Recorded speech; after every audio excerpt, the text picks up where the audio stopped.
Initially, I have a background in chemistry and specialized in polymer processing, which means everything related to rubber and plastic manufacturing. So in the recent years, we started doing some trials on trying to recycle the industrial waste that was coming out of our factory, and aiming to reach a zero waste policy in regards to everything related to discarded rubber. And later on, we found out, based on research and just knowledge from the international markets, that everybody is pushing to recycle tires as well. And so we went on to do trials on the tires, and this is how it all started. Okay. Okay. So the factory was there pre-existing. It was. Yes, exactly. We are already manufacturers in rubber. We have a family business dated since Clear. 1938. So Okay. it's about more than 80 years now in the manufacturing field. I understand. And this is helping us a lot, because when you have the knowledge of how the tire is made or built or manufactured, you have the knowledge of how to reverse engineer it into the recycling process. So this is helping us a lot. Clear. What was the motivation? What was the spark for you to decide to attempt to go for a zero waste production process? Well, several key factors. One of them, if you want to like follow what's happening all around you, you can notice that mainly the economy is turning into a greener economy in the developed countries. Now in Lebanon, it will take some time, but we always try to follow the international trends in regards to the new manufacturing studies and how to discard your waste. Because I don't know if you have noticed throughout the years, everything is recyclable in an easy way, like cardboard, like plastics, but rubber is a very difficult task to recycle. So the main issue was it was a challenge, and we like challenges, and then it is something green that we aim to achieve. And recently it became also an added value on the economical part. What makes recycling rubber specifically problematic or challenging? Well, if you notice, the plastic is a type of polymer where if you put it next to a source of heat, it melts, which makes it very easy to recycle. So you heat it up and then you shred it again, and you shred it, you heat it, and then you get the new plastic, the recycled plastic. As for rubber, when you heat it, it burns. So the aim is to be able to recycle the rubber using an ambient process. They call it an ambient process, and using like a cooling system and the ambient temperature, and not using heat.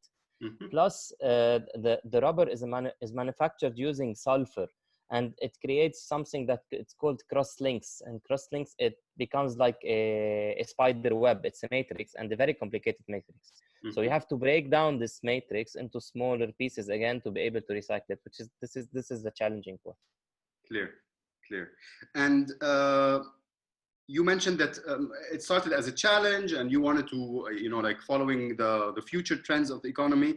But then now it's producing positive economic value for you. Can you expand a little bit on that? When did this start, and what is that value? Yes, exactly. Now the thing is that if you follow the international trends as well, all the developed and advanced countries are pushing to use recycled rubber as much as possible for another main reason, that is the natural resources of rubber are becoming very scarce. So the something to emphasize on is that rubber has two main sources. One is natural rubber that comes from trees, and the other is from petrol derivatives.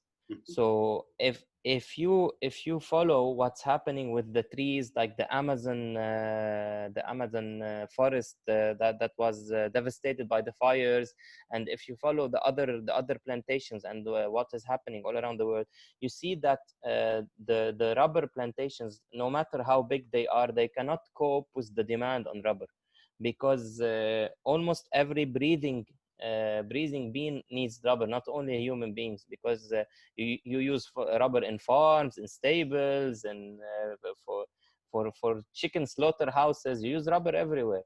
So in a single car, you have more than 250 items made out of rubber. So if you want to use all of that from natural resources, it will be a disaster.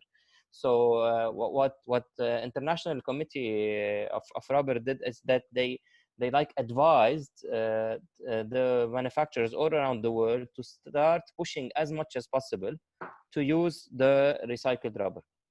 Now, what happened recently is, because we have the economic inflation problem that I think you have heard about in Lebanon, the exchange rate compared to the USD is becoming hilarious.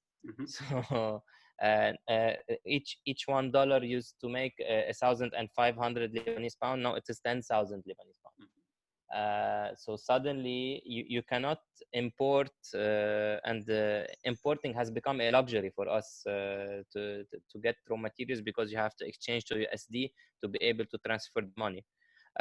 What is helping a lot with the recycling part, and especially with the tires, is that your raw material is available locally. So you are collecting it. Sometimes you pay for it. Now we are starting to face this problem, because people out of necessity are making you pay for used tires now if you want to collect them. Before we could collect them for free and only pay the transportation. But even if you pay for the tire locally, you will pay using the local currency and not at the exchange rate, which is kind of helping to just pass what is happening now. Clear. I saw a post on Facebook. I think it was a sponsored ad or something. Somebody had shared it. I just filled on the application, and I got a reply. I went there for the first meeting. We were maybe around 42 persons to start, and then we were narrowed down to 20 persons, and it went on from there. How was that application process for you? Was it beneficial? Did you feel? How did you feel about it throughout this process? Well, starting from the way they handled the request at the beginning, to be honest, I had applied to several programs before, and nobody had taken it seriously, especially when it comes to local initiatives over here.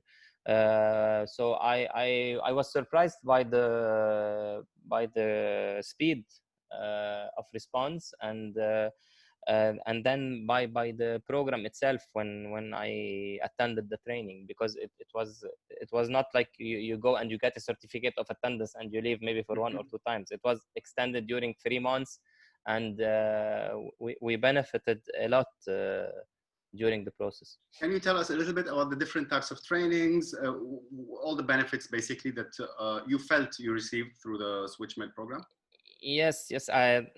If you divided in my head, maybe I took it in two main sectors that were beneficial for me, and I can give you examples about them. The first part is everything related to how to build your business using your key stakeholders, how to emphasize on the business plan, and how to develop a business plan, a decent business plan, to be able to present it to investors. And that was a part, as a you are good at what you do. For me, it's chemistry, but it gave me a lot of insights. So it is general insights, but at the end, if you are sitting and talking now with an investor, you are at ease. You are better at ease with him than before. And the other thing was the stuff related to customer journey, to the marketing part, and related especially to something we call the eco design. Because they give you like they make you aware about a lot of stuff that you had not have thinking about before. For example, maybe you make an item out of recycled rubber, and then you aim to sell that item, and you package it in nylon bags. So they gave us these tips and tricks that you also have to use recyclable packaging. You have to use as minimum packaging as possible, stuff like that. That's why they are small things, but they give value. They give value to your business, especially when you want to start market, and especially if you want to call yourself green. So this was very beneficial. Okay, so post the SwitchMed program and the trainings that you received and all of that, what did you directly apply into your business from what you've gained? Well, the main thing is that I pushed as much as possible to earn the title of green entrepreneur, because we had the aim when we presented the project as the Tirevolution. You know, I don't know if you have an idea about tire recycling, but usually tire recycling is good for the environment, but the initial initiatives that went for tire recycling were energy consuming, and you know, if you consume energy, you have a high carbon footprint. Yeah. So our aim, and we emphasized a lot on developing that aim, is not only, so if you want to call yourself green, okay, you can collect these tires and shred them and then do whatever you want later on. But if you are shredding them and if you are processing them with a very high carbon footprint, you cannot call yourself green, and therefore you are not recycling in an efficient way. So this is one of the main, or the main issue that we emphasized on. Absolutely. And can you tell us about some of the results that you saw from making these changes, and whatever skill set you've gained, or even like personal confidence, as you said, meeting investors and all of that? Did that translate into any positive results?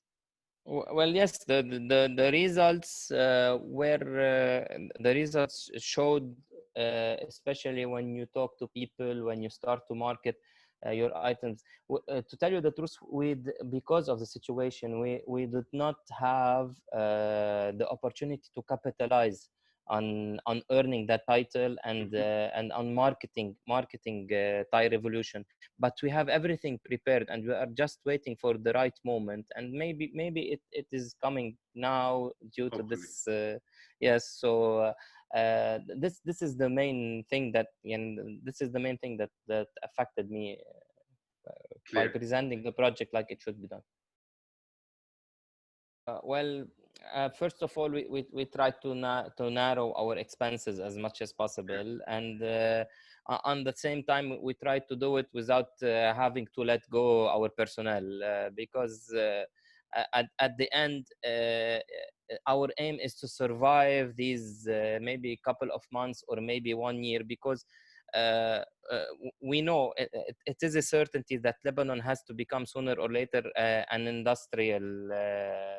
industrial country to be able to cope, because one of the major economic issues that we are facing is that we import around 22 billion from outside, and we only export 5 billion. So the balance is, yes, exactly, a huge deficit. And if we don't get any more surprises, and I hope we don't get any more surprises, I think if we manage to survive maybe for 5-6 more months with this situation, things will try to get better. So one of the main things was to narrow expenses. The second thing was safety. So you have to stay safe to be able to survive. So we took all the safety measures possible, wearing masks, social distancing, and stuff like that.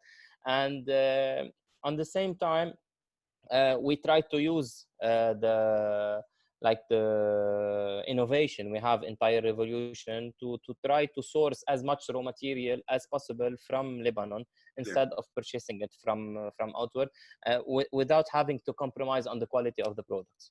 Clear. Did it have any effect on the demand for your product? The clients or the groups that you actually offload your product to, what sort of impact did you see there? Well, yes, in some departments, because we cater like maybe 7 major departments or 8 departments. In some departments, and especially the departments related to food and beverage, the demand is rising. But in some other departments where we cater for construction, for road building, for stuff like that, it is on a total halt, total stand down, nothing is happening. But because, as I told you, first of all, even in the pandemic situation or in the economic situation, the last industries that keep standing are the food and beverage industries. People have to eat at the end. So we cater some of those industries related to maybe juice filling, to chicken slaughtering, to stuff like that, and these things are picking up on a slow pace, but are picking up. For Lebanon, this would be the only thing that you can do. So you can just aim to survive for the time being.